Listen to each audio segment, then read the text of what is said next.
আজকে আমি মজাদার একটা রেসিপি তৈরি করব। এটার জন্য আমার লাগবে খাসির কলিজা। তো আমি খাসির কলিজাটা ভালো মতন ধুয়ে পরিষ্কার করে নিলাম। যেহেতু আমি খাসির কলিজা দিয়ে তৈরি করব, এর জন্য আমি খাসির কলিজাটা ভালো মতন ধুয়ে পরিষ্কার করে নিয়ে গরম পানি করে নিলাম। এখানে আমি কিছু লবণ দিয়েছিলাম, লবণ দিয়ে খাসির কলিজাটা দিয়ে ভালো করে বয়েল করে নেব। বয়েল করে নেওয়ার পরে আবার ভালো মতন ধুয়ে পরিষ্কার করে নিয়ে এটাকে আমি ছোট ছোট করে টুকরা করে নেব। যেহেতু খাসির কলিজা আমি কিছু ফ্রাই করব, এর জন্য আমি এরকম করে নিব। তো আমি খাসির কলিজাটা ফ্রাই করার জন্য আমি সব ধরনের মশলা, রোস্টেড মশলা থেকে শুরু করে জিরা, ধনিয়া, গরম মশলা, আদা রসুনের পেস্ট, চিলি ফ্লেক্স, গোলমরিচের গুঁড়ো, এগুলো দিয়ে আমি ভালো করে ম্যারিনেট করে প্রায় 40 মিনিটের মতন রেখে দিব ফ্রিজে, নর্মাল ফ্রিজে। তো আমি এভাবে রেখে দিলাম প্রায় 40 মিনিট 45 মিনিটের মতন। তো আমি ফ্রাই করে নিব কিছু।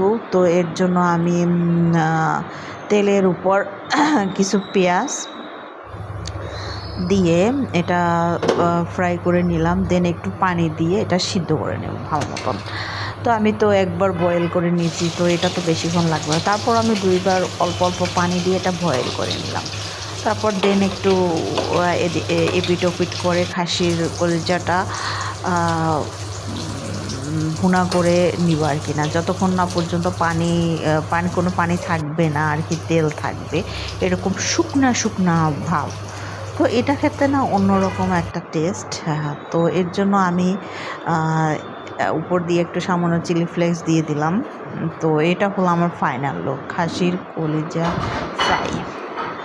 তো কলিজা ফ্রাই তো এটা ডিফারেন্স মানে মেনু, এটা খেতে এত মজা, তো অন্যরকম। এটা সাদা ভাতের সাথে খেতে খুবই মজা। তো এটা ছিল আজকে আমার ডিনারের মেনু।